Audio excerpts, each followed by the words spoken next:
I say black verse, I don't mean something evil, dark and depressing. I mean writings that have been inspired by the black experience. I've come to you tonight masked and carrying enough heat to rob a bank, inspiring middle passage slaves too afraid to walk the plank because we'd rather die than live in shackles. Why did they get hackled? When white dudes run from the cops, why don't they get tackled and beat down for like 3 rounds with Mike Tyson? The value of a black life can be calculated with highly precise pricing. So if you take the coefficient of an inefficient education, then factor in the deliberate downplay of an ancient African civilization, then what you get is a number that fluctuates between worthless and 5,000. I want to make a highly successful movie and call it something like 305,000 brave slaves that refuse to behave as the cracking whips of their masters prepared to take drunken sips of blood from their black backs. It moves so fast, it's like a game of blackjack, you know, hard to follow. The news becomes hard to swallow, and every face that's died or incarcerated looks like me, or you, or even him. The thin films of portraits that hang at my auntie's house depict pearly Mona Lisas and white Jesus that have me so enraged that I could write a thesis on at least 3 features of the representations that aren't anthropologically correct.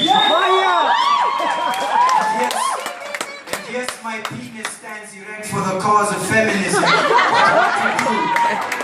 What to do when you detect an inferiority complex in a child so dejected that she begins to reject her own color of skin? So please do color me in with your paint shop pros and your Photoshop gold brush.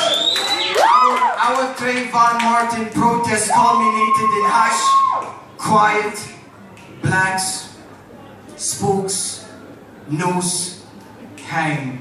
And then bang, a lot closer to home, cousin calls me on the telephone to tell me about this bull who couldn't keep his cool because he has 2 kids in school and his workers couldn't pick and choose between food and shoes, and so they went and sold his bull so they could make some actual money to pay for their own children's education. You see, we live in a country where ownership is negotiated because most of us don't belong here. And that is why we have this strong fear about gay men wearing brassiers, because we're afraid that someone's going to take something from us that we took from someone else. So come now, state of 7 hills, rain fire upon us with your mortars and your rocket shells, because never have we been in need of so much cleansing. Protect the children, protect the women, put up the fencing, keep the wolves out or in, let them guard melanin like a sacred resource. Teach the kids that we boss before corporate masters gave us Rick Ross and Chris Cross. Headship suit and Patrice Lumumba, and people always ask me, listen black man, how come you're always singing the same song? Well, I would say because that's the only song we're singing. So it doesn't matter how much cash you're bringing or how many Grove malls you're building if you're not sharing any of that wealth and hiding out in your ivory tower style Sanlam building. I'm here to tell you that someone's building a ladder that's high enough to come up there and rob you and your iPhone children, because if we're not eating, then let your mouth be taped. For every single hungry mouth that gapes open, token black trying to fit in words spoken, not enough. For the demographics, the women in high positions of power of government, not enough. For every ounce of change added up by a homeless man for a loaf of bread, not enough. Christ, for respiratory tanks in state-owned hospitals for oxygen, not enough.